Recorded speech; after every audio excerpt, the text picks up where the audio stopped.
Voilà, on est aujourd'hui le mercredi 29 décembre, on est le 22 Tevet et le cours est pour l'élévation de l'âme de Maurice Moshe Ben Espérance. En tous les cas, aujourd'hui, notre cours de Parashat Vaera, et on va voir ou revoir aujourd'hui une notion extrêmement simple, mais qui, comme vous le savez maintenant, c'est devenu presque un proverbe, tout ce qui est simple est extrêmement profond.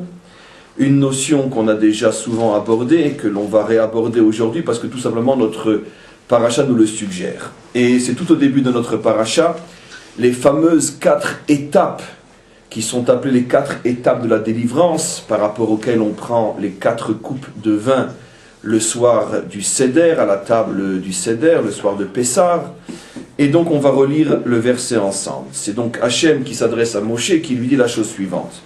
La reine est mort les bnei Israël. Ainsi tu diras aux enfants d'Israël, Ani avaye, je suis donc Dieu, ve'otseti etrem mitachat sivlot mitzrayim. Je vais d'abord traduire, après on expliquera un petit peu, et on expliquera un peu plus, et encore un peu plus. Donc d'abord traduire.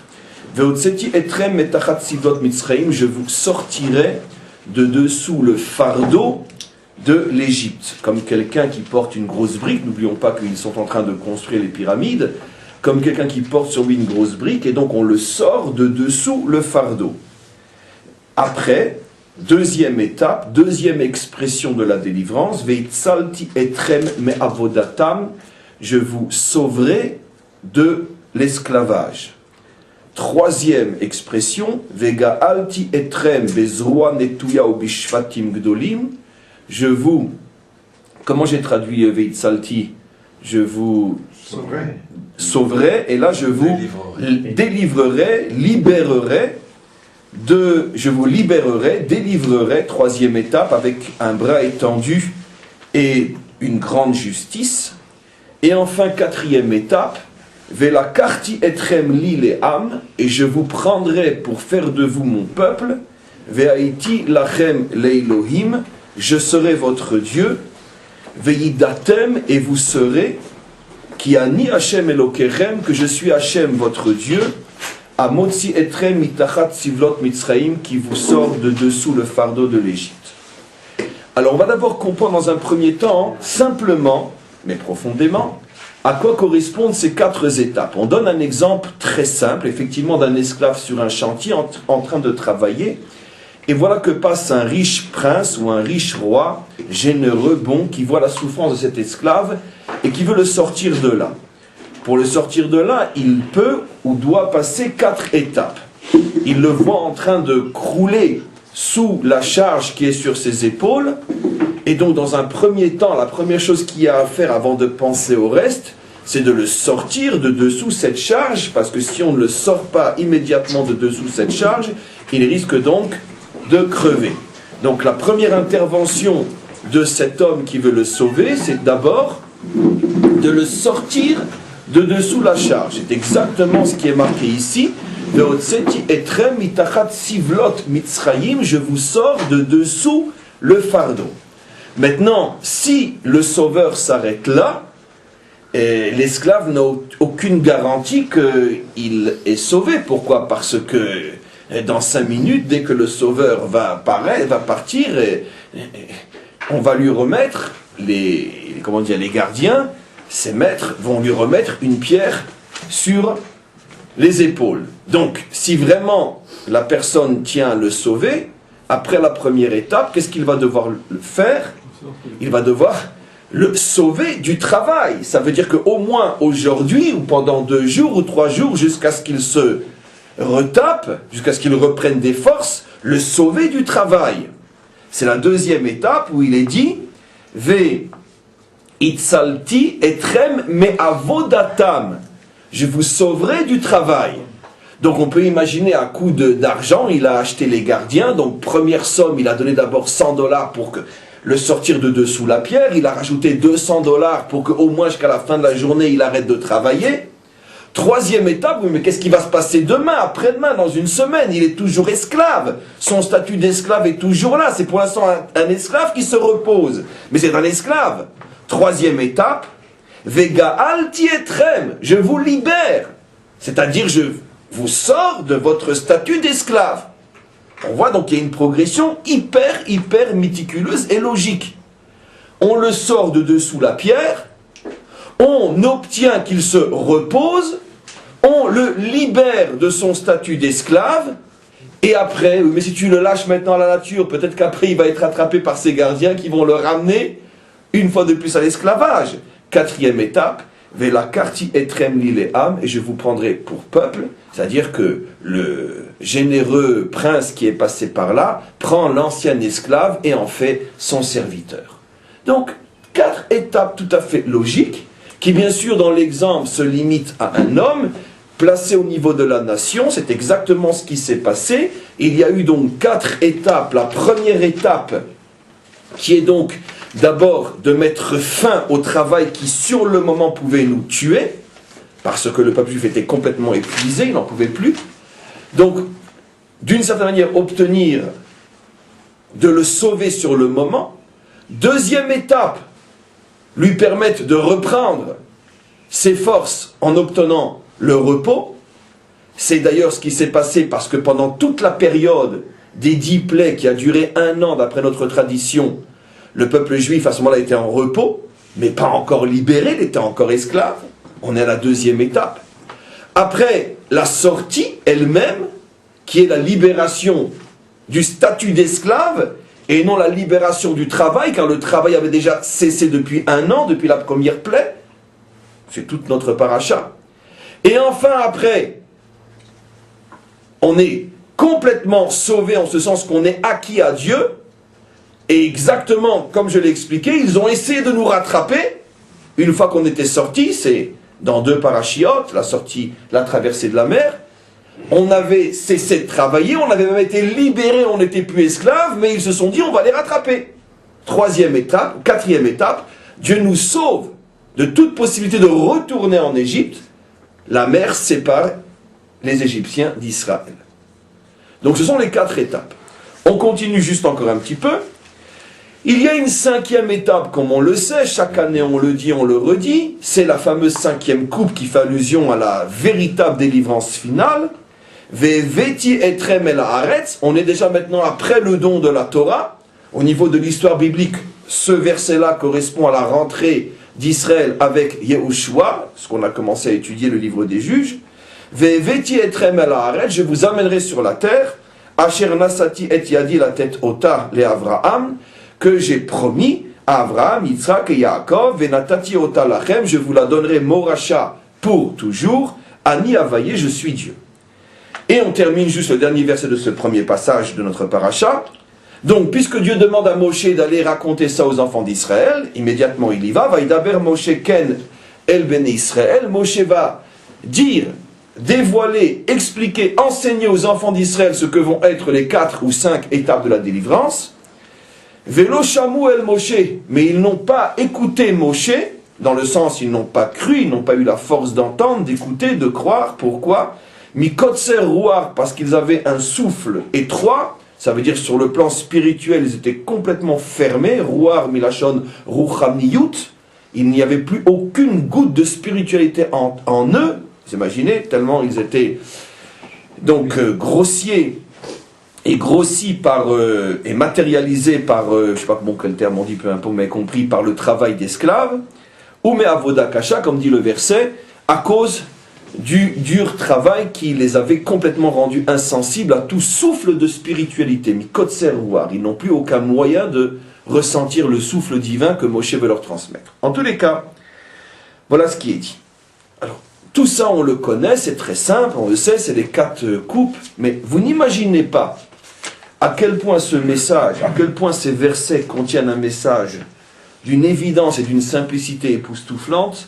Et comme, encore une fois, tout ce qui est tellement évident et tellement simple, rares sont ceux qui le comprennent et le voient vraiment. Il y a une anomalie colossale dans ce passage, qu'on va mettre en évidence et que je pense que vous n'avez peut-être pas remarqué jusqu'à ce cours. Après avoir donc parlé des 4 étapes qui nous éloignent de plus en plus de l'esclavage et nous rapprochent de plus en plus de Dieu, Et effectivement, comme va dire le verset, ce n'est véritablement que dans la 5e étape, je la relis, Ve'eveti etrem el haaretz asher nasati et yadi, et je vous amènerai sur la terre que j'ai promis à mes pères, Ve'natati ota lachem, que je vous donnerai. Comment se termine le verset? Ani Hashem, je suis Dieu.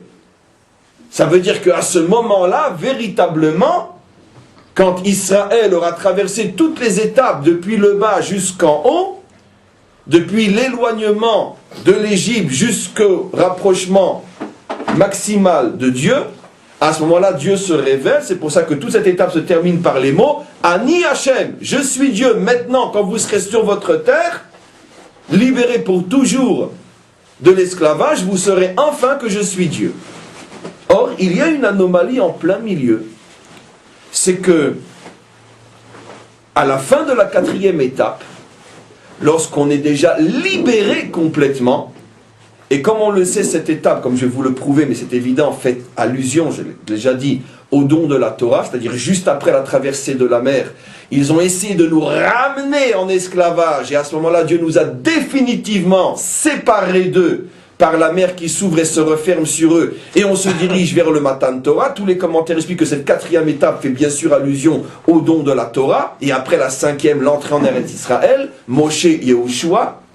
Au moment de la 4e étape, qui est véritablement une étape spirituelle extrêmement élevée, puisqu'on se retrouve devant Dieu sur le mont Sinaï, et on entend au moins de sa bouche les 2 premiers commandements, regardez ce que va dire le texte.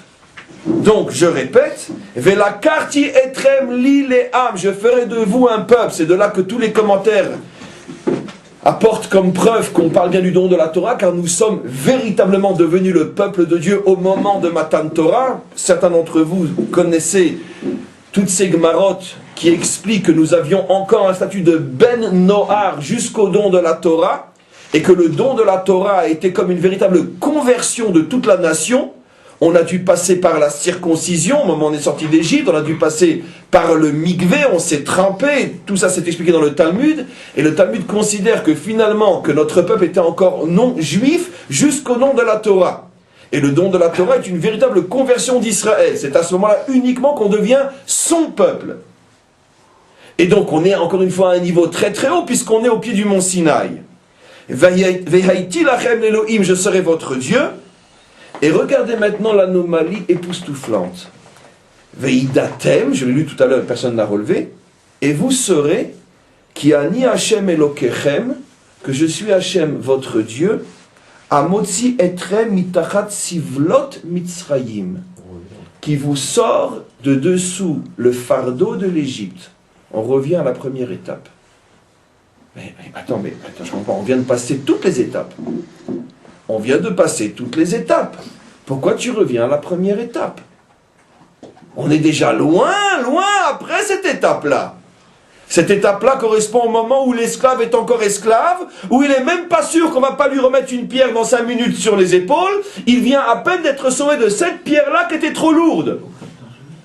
Entre-temps, il est devenu le serviteur du prince.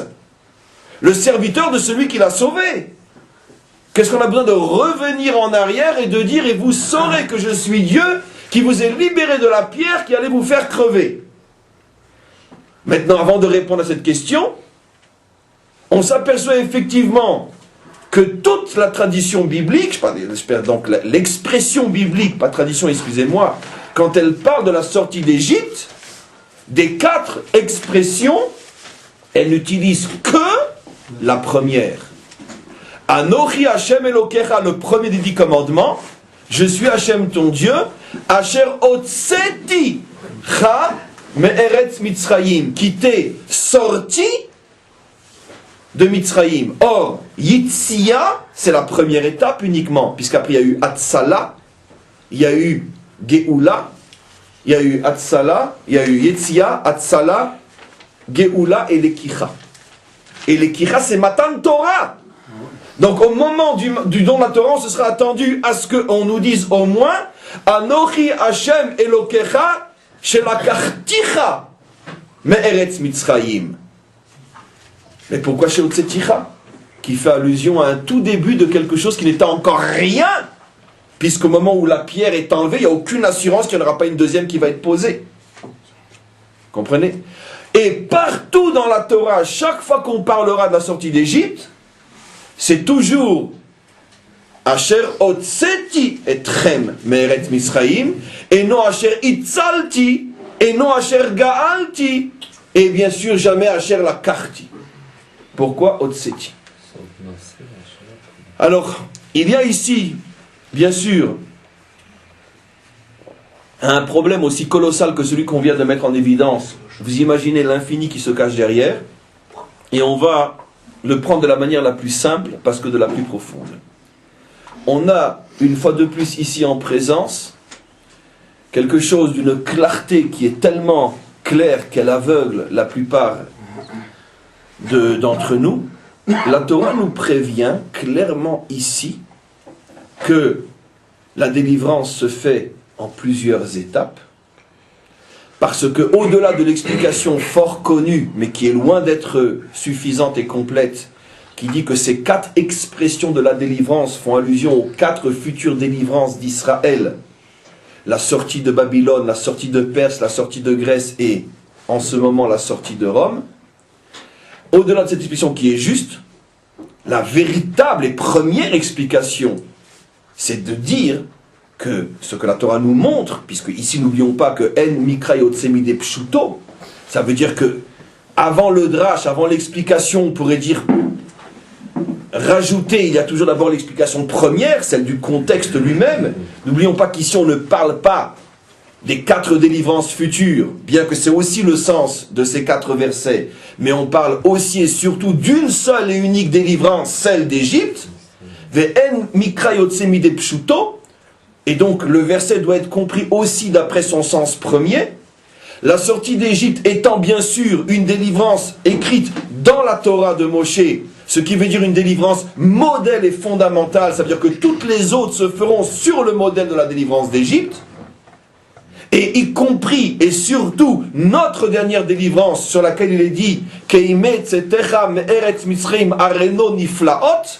tous les prophètes qui ont prédit la délivrance finale qui est la nôtre l'ont comparée plus que toute autre délivrance, l'ont comparée elle à la première,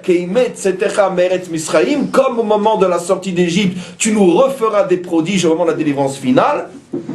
Et donc c'est pour ça que la Torah nous montre bien que le modèle de toutes les délivrances, qui est la délivrance première d'Égypte, passe par 4 étapes, et bien qu'au niveau de la première étape, on est encore très loin de la délivrance, donnons un exemple extrêmement simple, qui n'est pas par hasard, puisqu'il est dans la Torah lui-même. Lorsque Moshe, la première fois qu'il est sorti pour aller voir ses frères, et qu'il a vu un Égyptien frapper un Juif, et qu'il a tué l'Égyptien, est-ce que ce Juif a été libéré? Mais jamais de la vie. Où est passé Moshe après? Mais pendant 60 ans, il a disparu. Il avait 20 ans, il est revenu à 80. Et qu'est-ce qu'il est arrivé à ce Juif-là? Il a continué à travailler, peut-être qu'il est mort sur les chantiers. Non. Mais sur le moment, il l'a sauvé de dessous le fardeau. Mais il n'a pas du tout libéré. C'est pas du tout une délivrance. Supposons-nous qu'on s'arrête à cette étape, celle du Juif sauvé par Moshe. Et qu'on se pose la question, est-ce que ce Juif-là est libéré? Jamais de la vie. Moshe est rentré chez lui, un autre gardien est venu et a continué à fouetter. C'est absolument évident. Nulle part il est dit que Moshe l'a emmené et on a fait son protégé.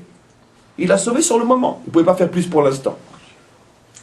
Donc quand je suis au niveau de la première étape, je suis encore très loin de voir la délivrance. La preuve, c'est que même jusqu'à la fin de la deuxième étape, 4/5 d'Israël n'y croyaient pas encore, ils sont restés en Égypte. Donc, à plus forte raison, au moment de la première étape. Et qu'est-ce que la Torah nous montre, mes amis? Elle nous montre qu'un juif a le devoir, l'obligation de déceler les premiers instants de la délivrance, même au moment où on ne voit encore pas la délivrance. Et c'est pour ça que la Torah nous a été donnée. On va aller doucement, le cours aujourd'hui est très profond. Au moment où on arrive devant Hachem sur le mont Sinaï, et qu'on reçoit la Torah et qu'on est à la 4e étape, Hachem nous dit, 4e, la 5e c'est en Israël, On est à la 4e étape, au Lakarti. Hachem nous dit, ce que j'attends de vous, maintenant que je vous donne la Torah, c'est que vous soyez capable de comprendre que je suis Hachem, qui est en train de vous délivrer, même au moment où on ne voit encore rien. Lorsque vous êtes encore en esclave, véritable, même pas encore en repos, simplement sauvé ponctuellement de la pierre qui était sur vos épaules. Vous devez savoir que la délivrance, elle est progressive, elle ne vient jamais en une seule fois, elle n'est jamais claire au début, elle n'est jamais visible au début, et celui qui s'attend à une délivrance, boum, pac, on te prend, t'es sauvé, celui-là ne sera jamais délivré.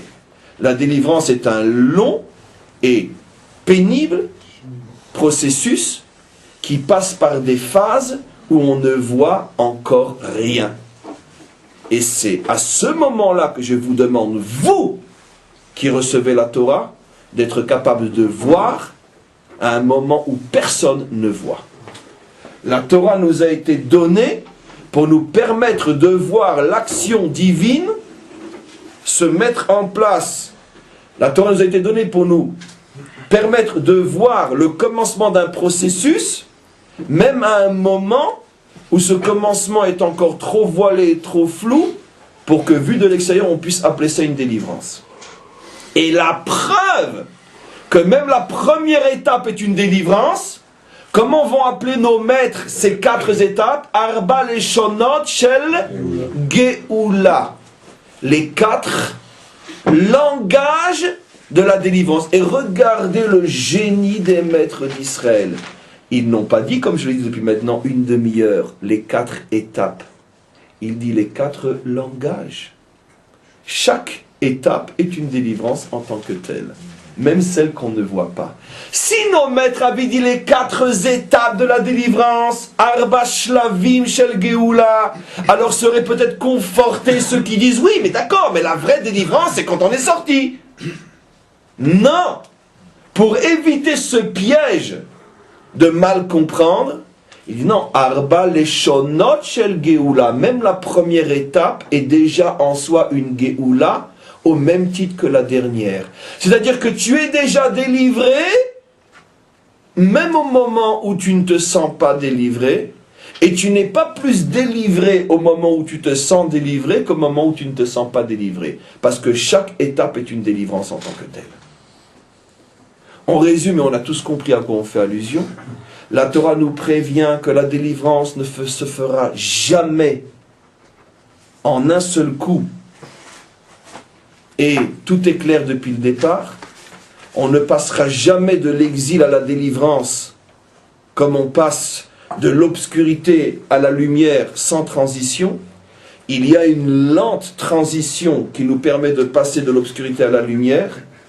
Et sache que ce qu'on te demande, ce n'est pas seulement de savoir qu'il y a un processus qui a commencé, mais d'être capable de ressentir que le tout début du processus est déjà en soi une véritable délivrance.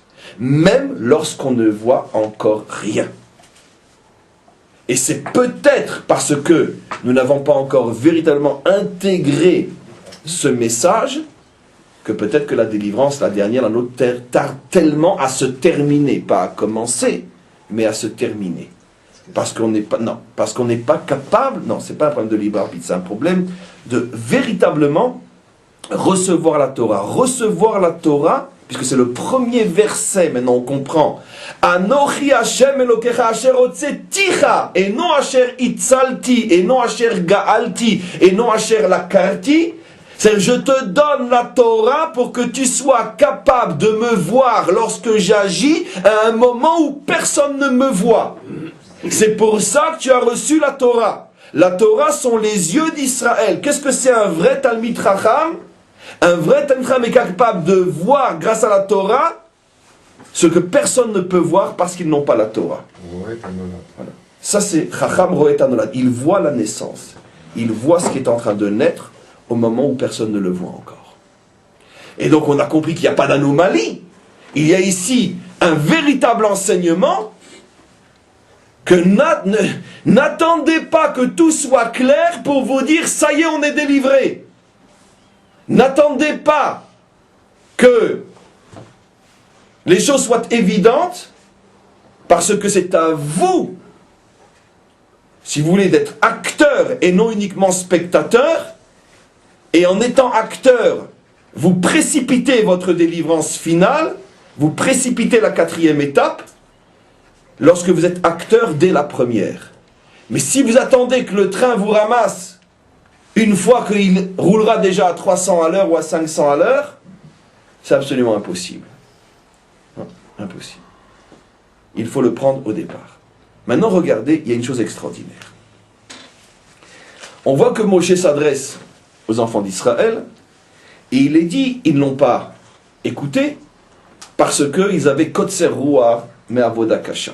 Apparemment, ce chapitre extrêmement lumineux se termine par une grande obscurité. Finalement, Moshe, comme toujours, comme tous les libérateurs d'ailleurs, va prendre la claque de sa vie. Il est sûr que lorsqu'il va annoncer aux enfants d'Israël que ça y est, le processus commence, ils vont l'applaudir. Et ils lui disent, écoute, dégage, on n'a pas que ça à faire, nous. Nous, on est confrontés à la réalité concrète. Tes poésies et tes fables, va les raconter à celui qui a le temps, aux retraités ou aux rentiers, pas à nous qui sommes des esclaves. Et donc ils n'écoutent pas.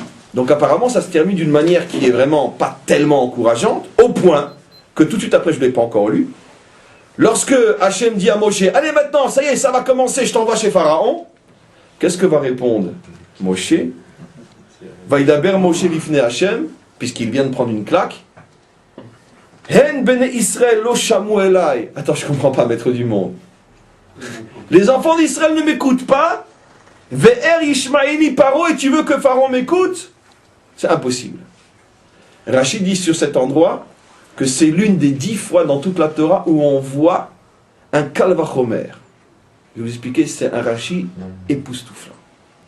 Parce qu'il est tellement caché que vous imaginez ce qu'il y a derrière. Rachid dit, tiens, Moshe a fait ici ce qu'on appelle un kalvachomer, un raisonnement par a fortiori. Si déjà le cas facile ne marche pas, comment veux-tu que je réussisse dans le cas compliqué? Si déjà ce qui est facile apparemment c'est de convaincre les Juifs, alors qu'ils ont tout pour y croire. J'ai donné le code aux anciens d'Israël, il y a cette vieille promesse faite au Père, en plus ils sont Juifs, etc. On parle la même langue. Si déjà eux ne m'écoutent pas, comment veux-tu que Pharaon m'écoute? Et qui ont un intérêt. Comment? A priori, en plus, ils ont un intérêt. Ils ont un intérêt. Quel est l'opprimé qui ne croit pas celui qui parle de le libérer? C'est comme ça que se font avoir d'ailleurs tous les opprimés du monde entier, parce que n'importe quel charlatan qui vient leur promettre qu'il est le Messie, il emporte avec lui tous les opprimés dans son enfer. En tous les cas, ici il ne s'agit pas d'un charlatan, puisque ça a marché. Et donc, évidemment que eux sont du côté des opprimés, ils devraient l'écouter, c'est leur intérêt. Et lui, il est du côté de celui qui va perdre sa main-d'œuvre, il y a toutes les chances qu'il n'écoute pas.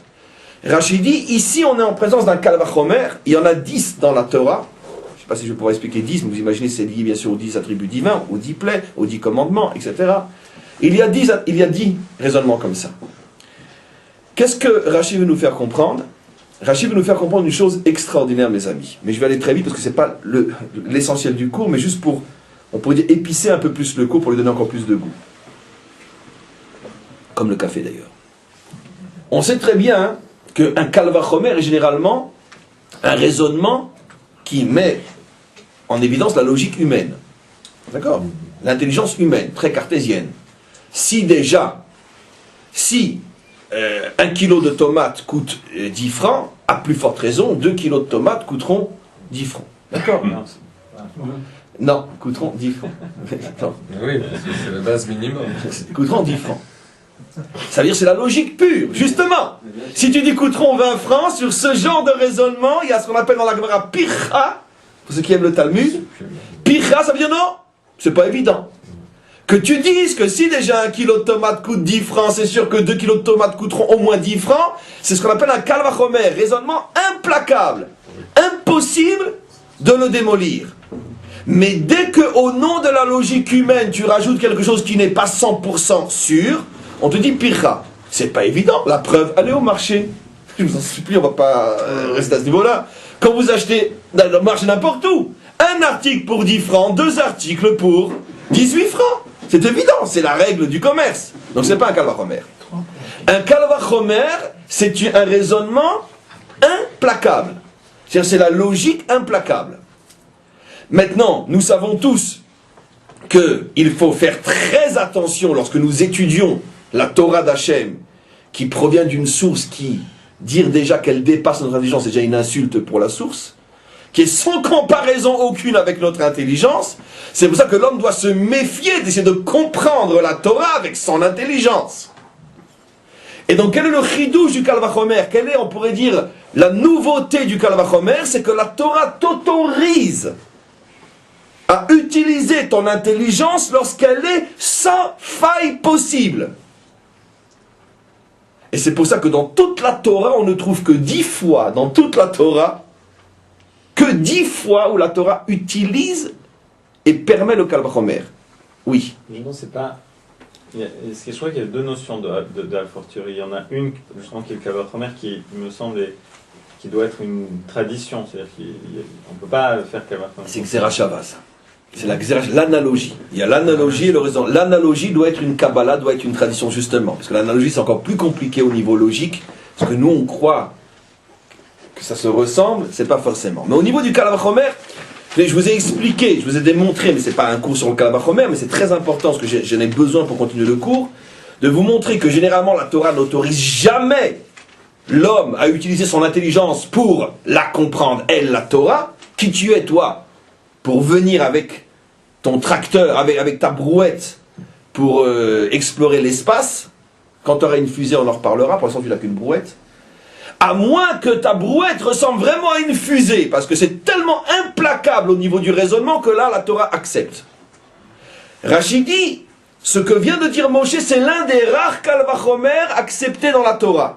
Ce qui veut dire que quand Moshe dit, si ça ne marche pas avec Israël, ça ne peut pas marcher avec Pharaon, ça veut dire que c'est irréfutable. Moshe ne s'est pas trompé. On aurait pu dire, non, c'est peut-être plus dur avec les juifs qu'avec les non-juifs, ce qui n'est pas faux. Mais dans ce domaine-là, non. Si ça ne marche pas avec un juif, ça ne peut pas marcher avec un non-juif. Donc c'est dire que Moshe nous transmet, on pourrait dire, la température de la situation, d'accord? Il fait très froid ou très chaud. Il est très fiévreux ou presque mort et le corps n'a plus de chaleur. Voilà dans quelle situation se trouve le peuple juif.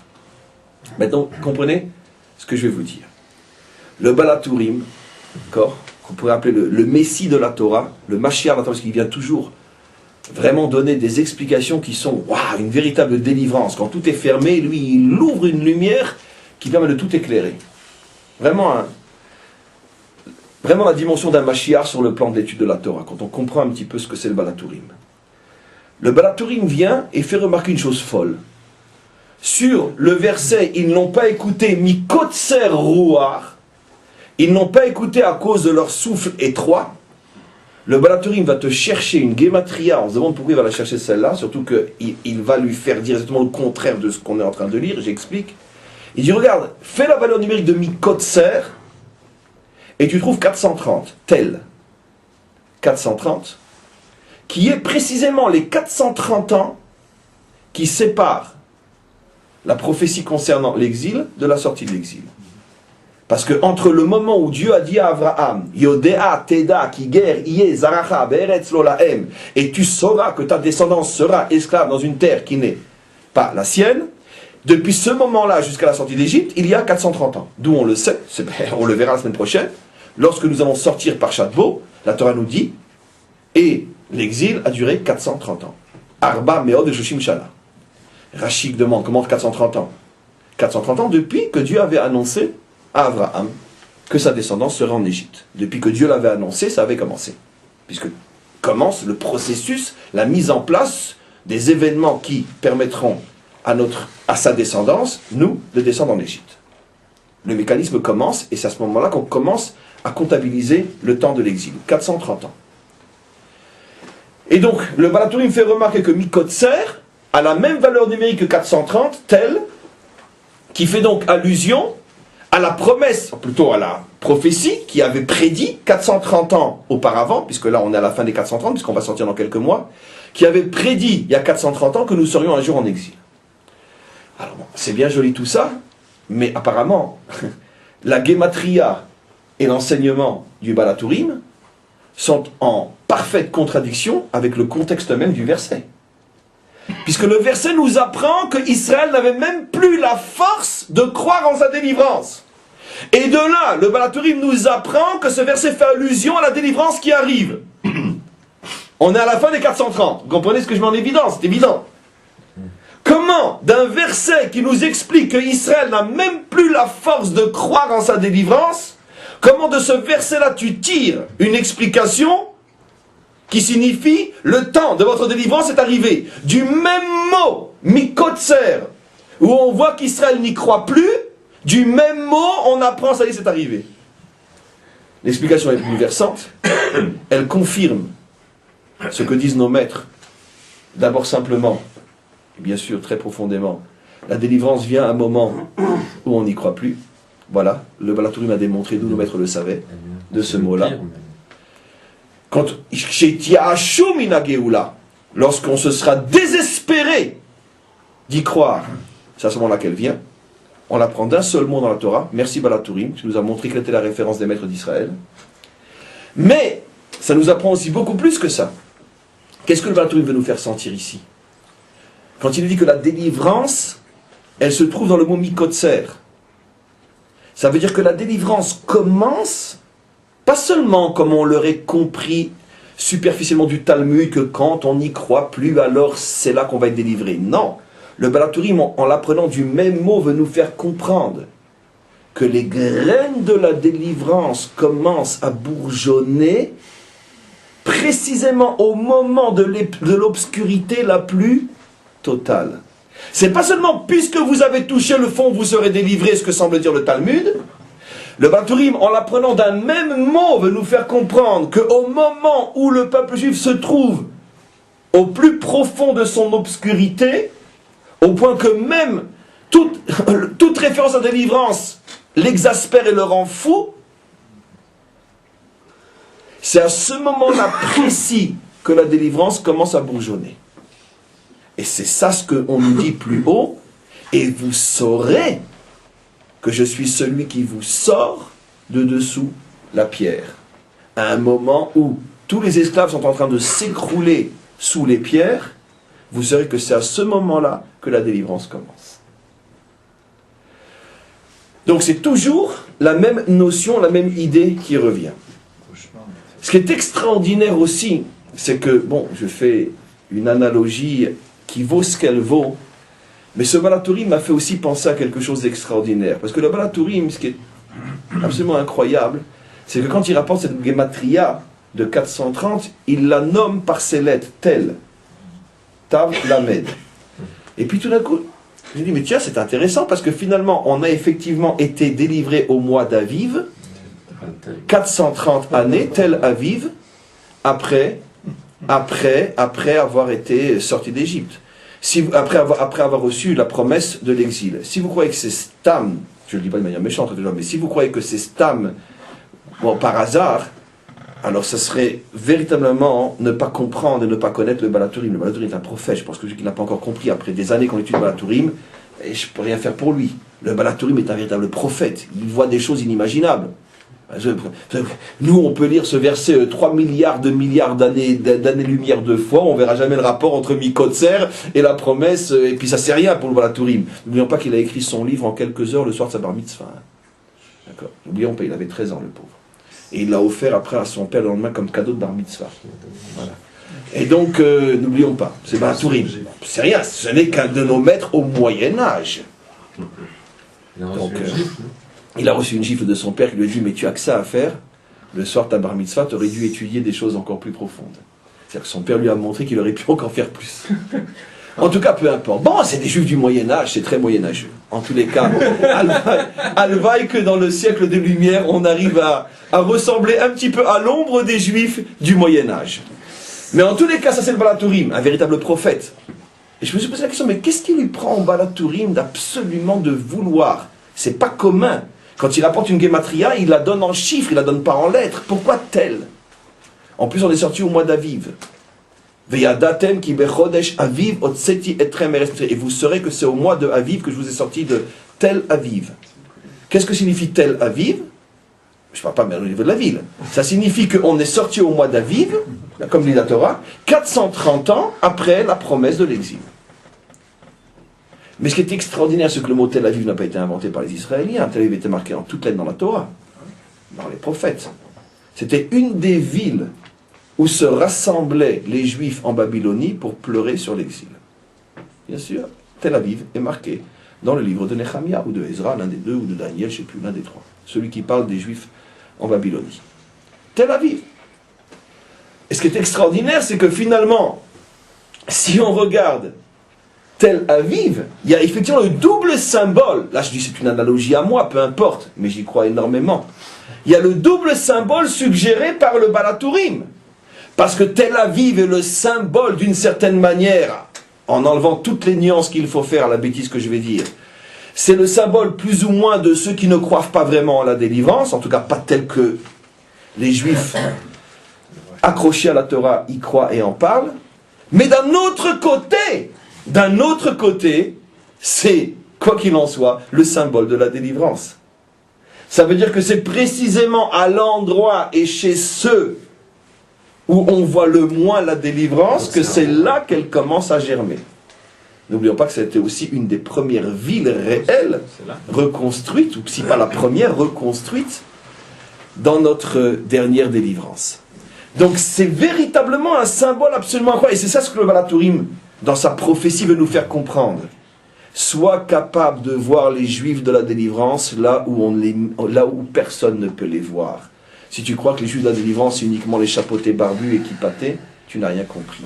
La délivrance est partout. Elle est à Tel Aviv. C'est là que la délivrance se trouve véritablement. Et celui qui ne sent pas, c'est qui dit, mais non, ça ne peut pas être la délivrance, regardez tout ce qu'il y a à Tel Aviv. Voilà.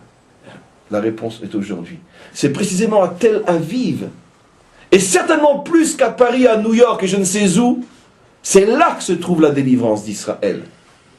Autant, si pas plus, qu'à Bnei Brak, Jérusalem, etc., etc. Pourquoi? Parce que la délivrance se fait toujours selon le système de Ve'otseti. N'attends pas le Itzalti, le Ga'alti, le Lakarti. Ve'otseti. Au moment où personne ne le voit encore. Maintenant, regardez. D'une manière tout à fait providentielle, vous savez qu'on a l'habitude, pas que, mais surtout chez Chabad, de lire tous les jours des chapitres, quelques chapitres du Mishneh Torah du Rambam. Et d'une manière absolument incroyable, dans les chapitres d'aujourd'hui, il y a, à la fin d'un texte que je vais vous lire, une explication du Rambam incroyable concernant précisément la sortie d'Égypte.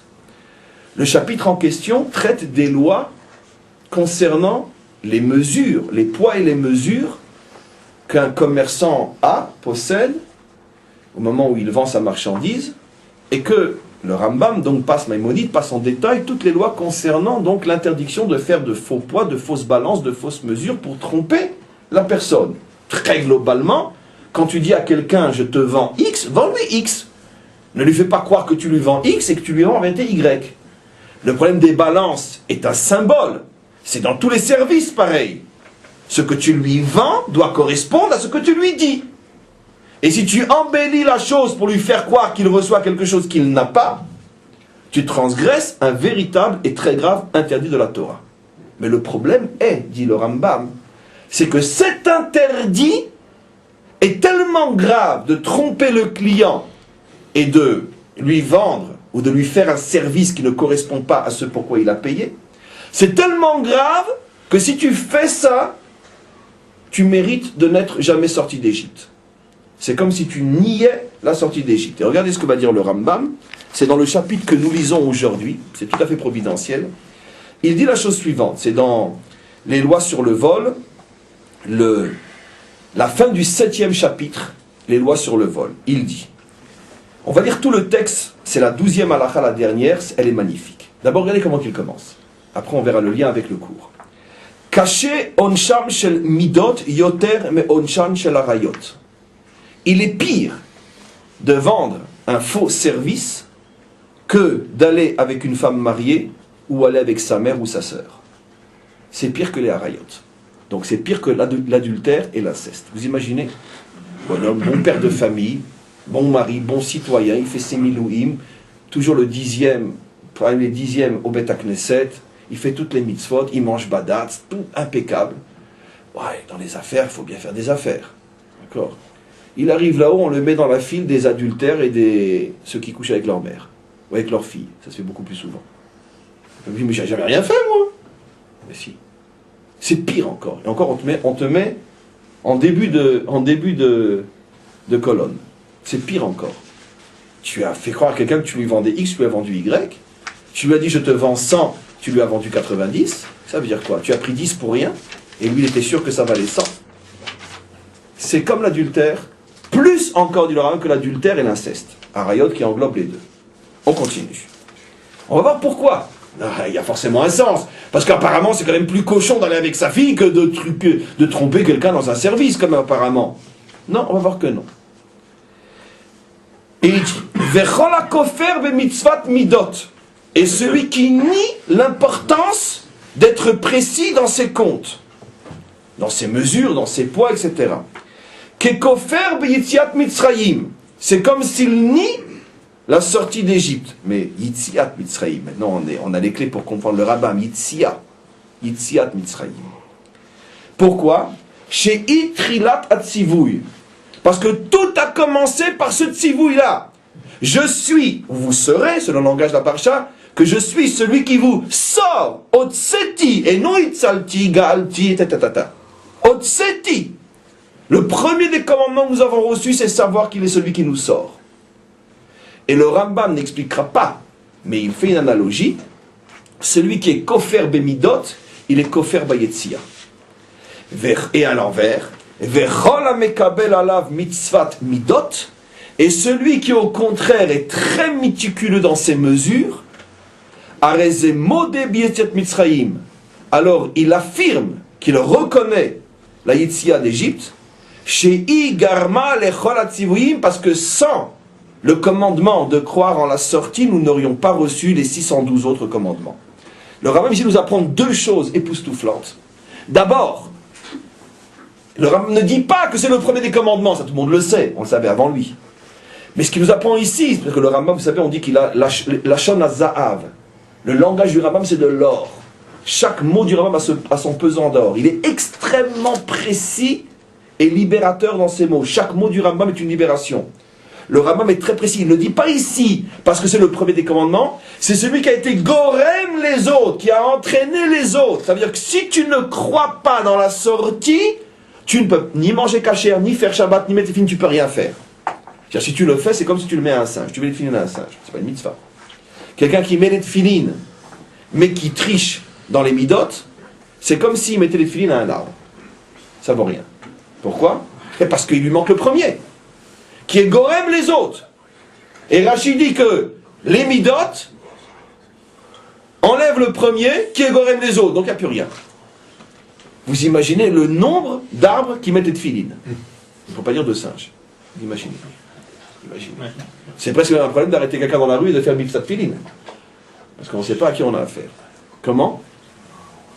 A priori, le fait de justifier que la sortie d'Égypte est le gorem, la racine, c'est vrai pour tous les commandements, même pour les harayot. Donc, justement, alors il va falloir comprendre. Mais oui, alors, donc, la première chose, premier chidouche du Rambam, qu'on a commencé, que ça c'est pas le plus difficile à comprendre, c'est ce que j'expliquais, que le Rambam ne dit pas seulement que c'est la première des mitzvot, il dit elle est gorem toutes les autres.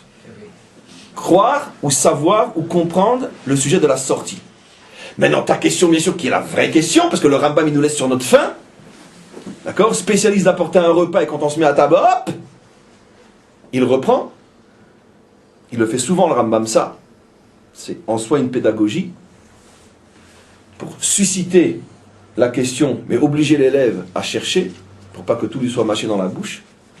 C'était une méthode très pédagogique, car le Rambam, dans sa présentation de la Torah, il te laisse toujours sur ta faim. Et donc, le Rambam crée une analogie absolument incroyable. D'ailleurs, elle n'est pas de lui d'abord. On va la lire, elle est dans le Talmud. Le Rambam la rapporte d'une manière un petit peu à lui. Mais regardez ce que dit le Talmud. Les commentaires en bas font remarquer qu'attention, ce n'est pas une invention du Rambam. Le Rambam le tire lui-même des maîtres d'Israël de l'époque talmudique, qui disent la chose suivante. C'est dans le Sifra. Sifra, c'est un des livres, on peut dire, contemporains du Talmud, qui dit Altnai otseti etrem meret mitzrayim. Je ne vous ai sorti d'Égypte, dit Dieu à Israël, qu'à condition Altnai shetekablu alechem mitzvat midot. Qu'à la condition que vous acceptiez le respect des bonnes mesures. C'est-à-dire que le langage du Talmud est vraiment, comme je dis toujours, époustouflant. Quoi? Il nous a sortis d'Égypte al-Tnaï, c'est-à-dire que si tu ne respectes pas le Tnaï, tu n'es pas sorti d'Égypte. Attends, comme tu as dit, al-Tnaï de ne pas aller avec sa mère, al-Tnaï de ne pas aller avec sa soeur, al-Tnaï de ne pas aller avec sa fille, al-Tnaï de ne pas tuer, de ne pas être idolâtre, de ne pas... Al-Tnaï que quand tu dis ça pèse 10 kilos, ça pèse vraiment 10 kilos. Attends, je veux dire, c'est kiloté. Ça veut dire quoi? Culotté. Quel rapport?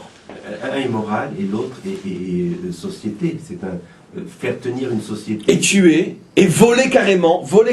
Parce que la question est posée. Vol. Non, oui, alors justement, si c'est le problème qu'il semblerait que le vol est plus répugnant qu'autre chose, alors dis carrément sur le vol. Or, ici, écoutez-moi bien, on est à la fin du septième chapitre des lois sur le vol. On a globalement, à peu près, on va dire, 15 lois par chapitre. 7 fois 15, ça fait combien? Combien? 100 lois sur le vol, et c'est seulement au sujet de la tromperie dans les mesures, et pas sur les 100 autres qui sont aussi sur le vol, que là le Rambam te dit, c'est toute la raison d'être de la sortie d'Égypte. Ce qui veut dire qu'attention, le Rambam au contraire nous prévient, je ne dis pas ça au début des lois sur le vol ou au milieu des lois sur le vol. Je dis ça sur un type de vol très particulier qui est que tu ne vends pas ou tu n'achètes pas ce qui a été décidé. Il y a un vol dans la mesure. Ben, on le sait tous, on achète de la viande, il y a un tiers d'eau, on achète, peu importe, ça a été réparé, c'est pas une première main, peu importe. Tu trafiques ce que tu vends, on le sait, on sait de quoi on parle. Et il y a 1000 manières de trafiquer, jusque dans les détails les plus subtils de l'informatique et des trucs. Tu ne vends pas le produit que la personne croit acheter. C'est ce type de vol que le Rambam met en évidence et le Talmud comme étant l'empêchement majeur à la sortie d'Égypte. D'accord? Vous pouvez être sûr qu'à partir de demain, plus personne n'écoute le site. C'est fini. On perd tout le monde. C'est pas grave. Tout le monde a changé de métier. Mais ça me fait penser à une histoire. J'ai pensé à une histoire extraordinaire, une histoire authentique qui s'est passée avec le Chafetz Chaim. À Radin, il y avait un shochet. Vous imaginez, pour être le shochet dans la ville du Chafetz Chaim, combien il faut être un homme d'une Yirat Shamayim, d'un niveau de Chokhmah. Après 20 ans de métier, le shochet vient voir le Chafetz Chaim et lui dit « Rabbeinu, je viens vous prévenir que j'arrête, je change de métier. » Ah oui? Et qu'est-ce que tu vas faire? Je vais ouvrir une petite épicerie, je vais être commerçant, je vais vendre ma collette. Comme on dit, une coopérative. Ah oui, pourquoi? Écoutez, vous savez, ça fait 20 ans que pèse sur mes épaules un métier tellement difficile et dangereux. M'assurer que la viande que j'offre à toute la communauté et à vous, Rabbeinu, est cachère. Et vous n'êtes pas sans ignorer le nombre de possibilités de se tromper, d'erreurs avec le couteau, avec la vérification des poumons, avec la vérification de la bête. Et des fois, je suis fatigué, ma main tremble. Je ne peux plus supporter la responsabilité. Tout ça, quand je vais dormir, je fais des cauchemars. Et si aujourd'hui, sur les 20 bêtes que j'ai données à la communauté, il y en a peut-être une demi qui n'est pas cachère, je ne peux plus. Ah bon? Et tu veux donc ouvrir ma collette? Oui. Et tu penses que c'est plus facile? Évidemment, quelqu'un il vient pour acheter du lait, on lui vend du lait, du beurre, on vend du beurre. Il dit viens. Il l'amène près de sa bibliothèque et il lui montre. Et c'est vrai, bon, ce que je veux vous dire, prenez-le tel quel, parce que vous ne pouvez pas le vérifier maintenant. Toutes les lois sur la shrita, d'accord, sont condensées dans un livre, à peu près de 100 ou 150 pages. Et les lois sur le commerce, c'est 4 gros livres, chacun de plusieurs centaines de pages. Le Rav lui dit, je te comprends pas. Tu crois que c'est plus facile de vendre du beurre et de faire du commerce que de faire la shrita? Alors comment tu expliques que là il y a 50 halachot, et là il y en a plusieurs milliers. Allez. Bien sûr que c'est extrêmement, extrêmement difficile de faire du commerce cachère, bien sûr. Mais quoi qu'il en soit, ce n'est pas sur le vol en général que le Rambam dit ce qu'il dit, mais c'est sur ce type de vol dans les mesures. Alors en vérité, mes amis, la réponse, et quand je dis la réponse, j'ai honte de dire la réponse, à notre niveau, on peut expliquer la chose suivante, parce que vous imaginez qu'un Rambam pareil, qui est en vérité un Talmud, un Sifra, vous imaginez que même si tous les maîtres d'Israël se mettaient tous ensemble pendant des milliers et des milliers d'années-lumière pour essayer d'expliquer ce commentaire-là, ils ne pourraient pas le terminer. Pourquoi ? Parce que c'est un commentaire fondamental. Il est le commentaire qui explique la raison d'être de la naissance du peuple juif et de sa mission sur terre. Puisqu'il est lié à la sortie d'Égypte. Donc vous imaginez que ce n'est pas des gens comme nous qui allons prétendre comprendre ce que le Rambam dit. Mais à notre niveau, ce que le Rambam veut dire la chose suivante.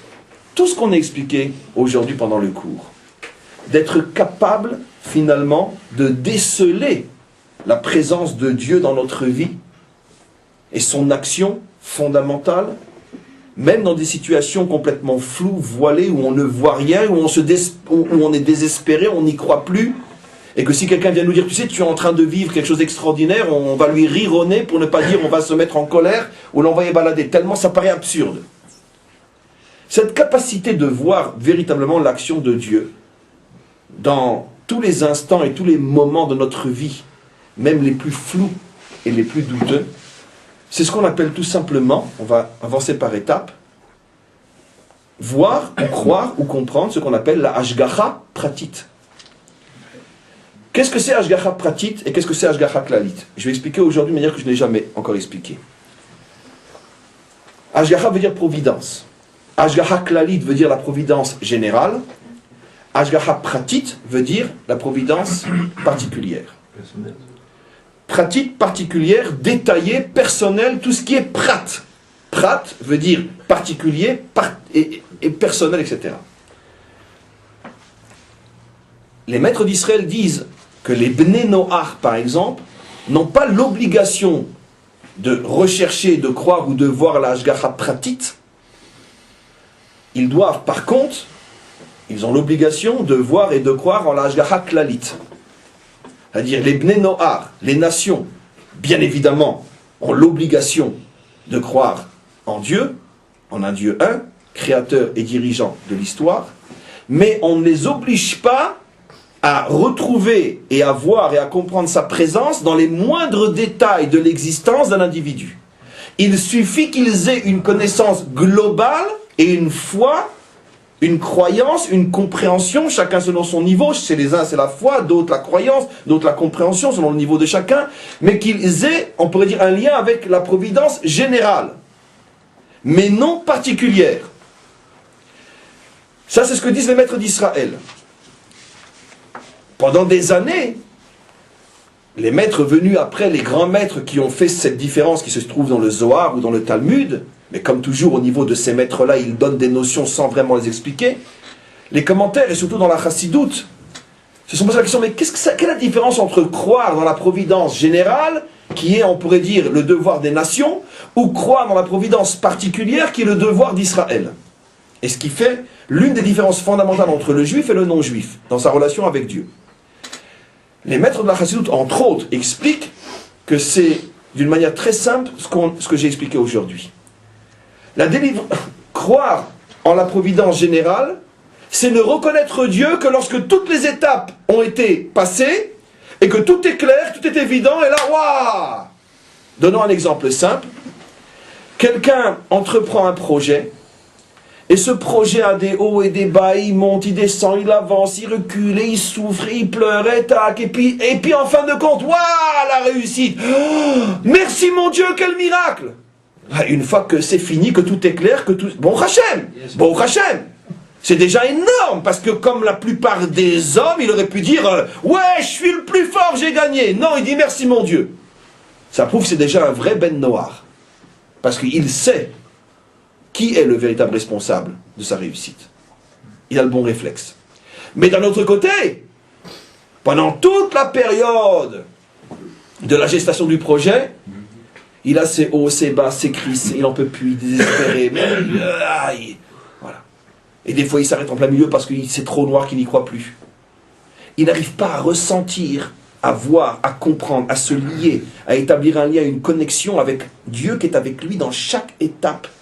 Et qu'il n'arrive surtout pas à voir que chaque étape est en soi une délivrance de plus. Il ne voit pas le processus. Ça, c'est ce qu'on appelle l'Ashgacha Klalit. Vous inquiétez pas, j'oserais presque dire que Dieu me pardonne qu'aujourd'hui, Alvaï que nous, Israël, nous soyons des bleus noirs. Alvaï. Alvaï que nous soyons des bleus noirs. Alvaï qu'après des semaines ou des mois de travail, d'investissement, d'essai, et quand on a enfin la réussite, on est tout de suite avec merci mon Dieu. Alvaï qu'on soit déjà à ce niveau-là. Le Ben Israël, le théorique du moins, c'est celui qui non seulement est capable de ressentir sa présence à chaque instant, mais en plus qui a l'œil véritable pour voir la réalité vraie, il arrive à voir que chaque étape est en soi une délivrance. Vous savez d'où on le retrouve les soirs du Seder, ça? Dayenu, Dayenu. Vous n'avez jamais interrogé sur le Dayenu qu'on chante lors du Seder? Si tu nous avais sortis d'Égypte et que tu nous avais pas donné la Torah, Dayenu. Ça on peut le dire à Tel Aviv, mais pas à Jérusalem. Si tu nous avais sortis d'Égypte, mais que tu nous avais donné la Torah, mais tu nous avais pas donné le Shabbat, Dayenu. Ça aussi, tu peux le dire à Tel Aviv, je plaisante bien sûr, mais pas à Jérusalem. Si tu nous avais donné la Torah, le Shabbat, mais tu nous avais pas rentré en Israël, Dayenu. Ça tu peux le dire à Miami, à Los Angeles, à Paris, à New York, mais pas à Jérusalem.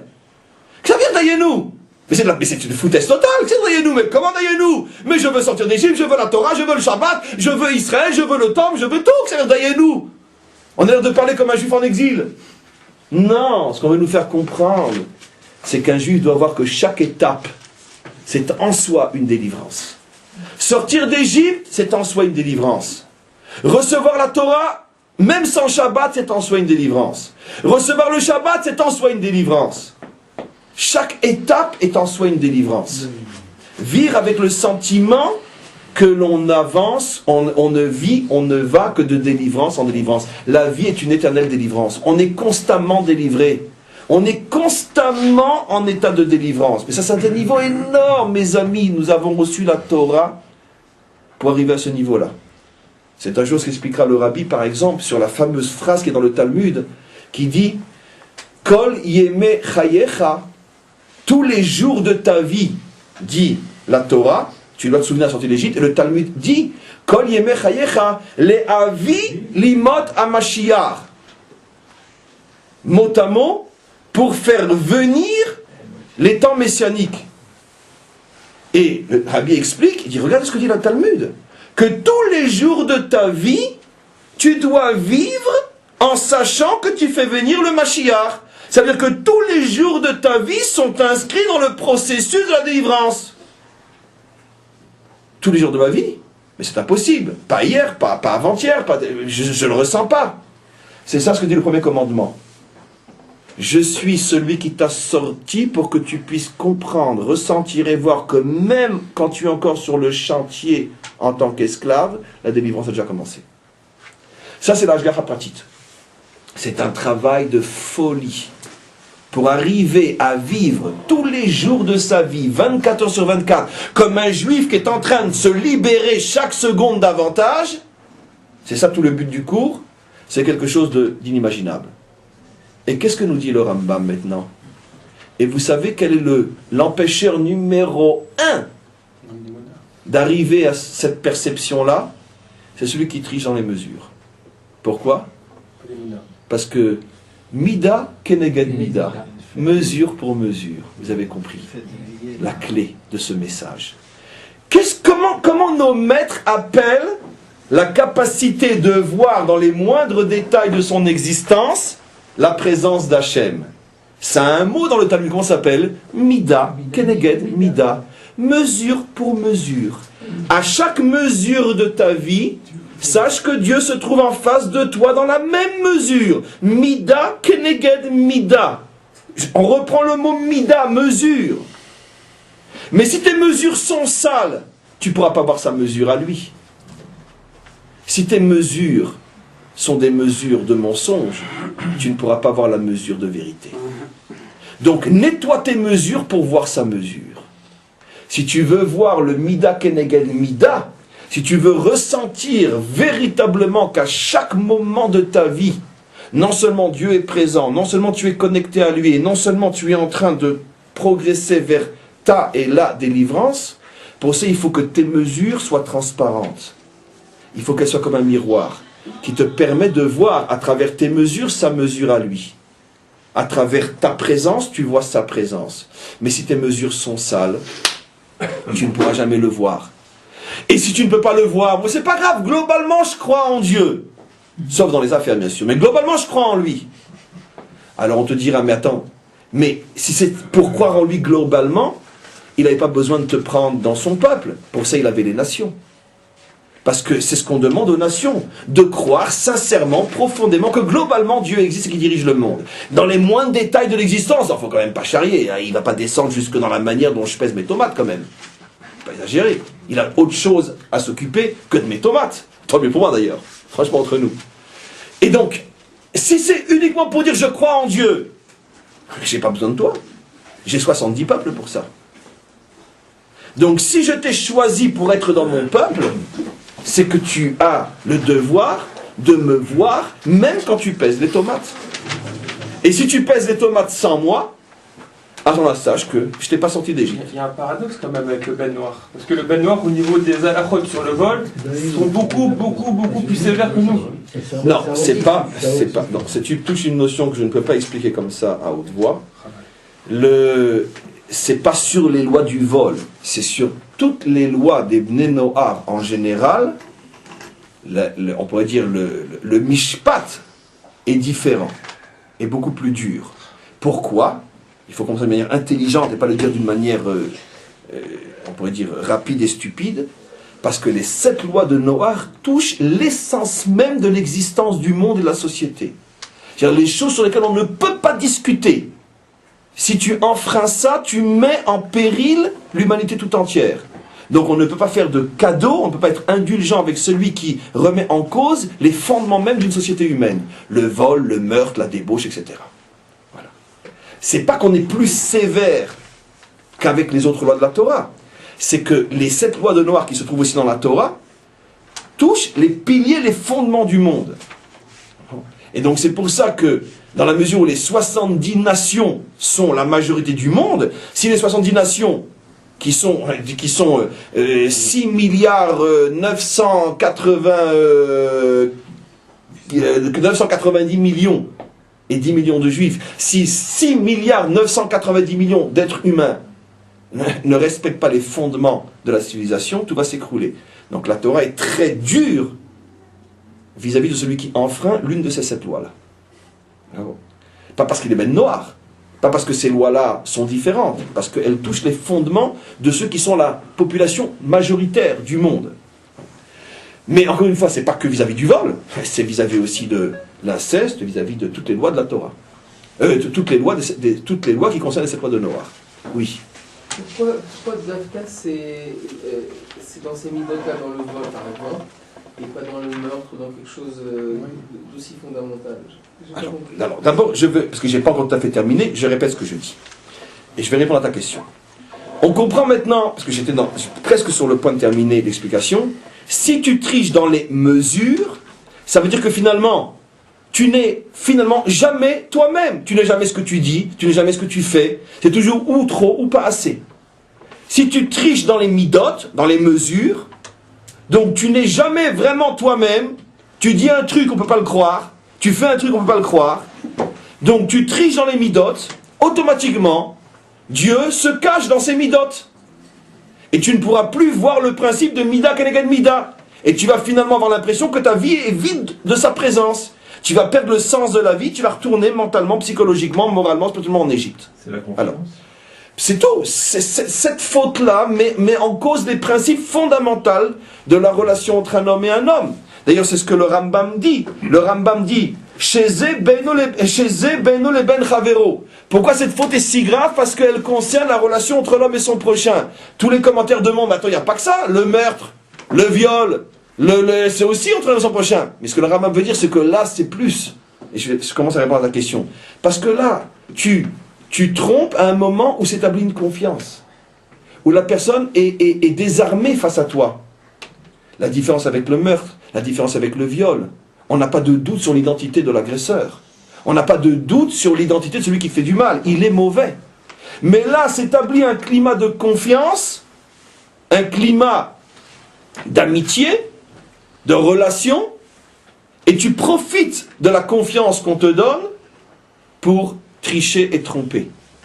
Dit le Rambam, c'est le cas par excellence qui porte atteinte à la relation humaine. Quand tu tues, tu ne portes pas atteinte à la relation humaine. Pourquoi? Parce que d'abord, on ne tue pas tous les jours. Deuxièmement, parce qu'une fois que tu auras tué, les autres vont se méfier de toi et vont t'arrêter ou te tuer avant que tu tues le prochain. Mais question, c'est pas une chose qui peut s'installer dans une société, sauf au Mexique ou je ne sais où. Mais, bon, chez moi, on n'est pas des Mexicains. Heureusement. Donc, comme le meurtre ne peut pas être une norme de société, automatiquement, le meurtre ne peut pas détruire la société. Et par contre, les mesures fausses, ben c'est de toute façon, c'est l'essence et l'âme de tout le commerce international. Je veux dire, le commerce mondial ne vit que de tricherie dans les mesures. Et d'où la crise économique et tout le reste, puisqu'on te vend quelque chose qui n'existe pas. C'est tout ce que ça a commencé, c'est pas moi de le dire, c'est évident. Le rébit aussi. Comment le rébit, et de là, aussi, merci. Et de là, on arrive à une autre loi, merci, qui est aussi une loi sociale, la deuxième, et les deux seules, mais parce que c'est la même, sur lesquelles il est dit que celui qui le fait ne mérite pas de sortir d'Égypte. Celle-là, les mesures et l'usure. Ça c'est marrant en français, mesure et usure. Pourquoi? C'est la même chose. Tu prends plus que ce que tu as donné. Et donc tu uses, tu prends plus que ce que tu as donné. Et donc automatiquement c'est le même esprit que finalement la personne t'est redevable de 100 et tu lui demandes 120. Mais il t'est pas redevable de 20 de plus, il t'est redevable de 100. Pourquoi tu triches dans la mesure? Pourquoi tu exagères le service rendu? C'est exactement le même problème. C'est pour ça que ce sont les deux seuls cas où effectivement ça porte atteinte à la sortie d'Égypte. À un moment dans la Torah, c'est numéré tout ça, il dit qu'il soit maudit, qu'il soit maudit. En parlant de tous ces trucs, on trahit la confiance de quelqu'un, comme vous avez dit la Oui. mère. Et il dit, il s'arrête dans la Torah, on s'arrête sur ça, on dit qu'il soit maudit, on dit Amen. Qu'il soit maudit, Amen. Il y a un moment dans la Torah. Oui, c'est les klalotes et brachot, les bénédictions et les... Mais même, il faut dire Amen en plus. Ben oui, parce que c'est une réalité. Ben oui, c'est une réalité. Il amène sur lui et sur le monde la malédiction. Mais évidemment, puisque c'est ce genre de commerce est ce qui prépare toutes les crises économiques, donc les guerres. Puisque toutes les guerres sont pour l'économie, ou à cause de l'économie. Donc quand il y a une crise économique mondiale, automatiquement une guerre. Donc finalement, chacun qui dans son coin triche avec les mesures, est en train de préparer la Troisième Guerre mondiale. Et c'est évident. Donc les répercussions sont inimaginables. On ne peut même pas imaginer. C'est pour ça que je veux dire qu'il est exclu du peuple juif. Enfin, en tout cas du vrai, donc du théorique, celui qui n'existe pas encore vraiment. En tout cas, celui dont on parle véritablement dans la Torah, celui vers lequel on tend, celui qu'on essaye bien sûr de devenir.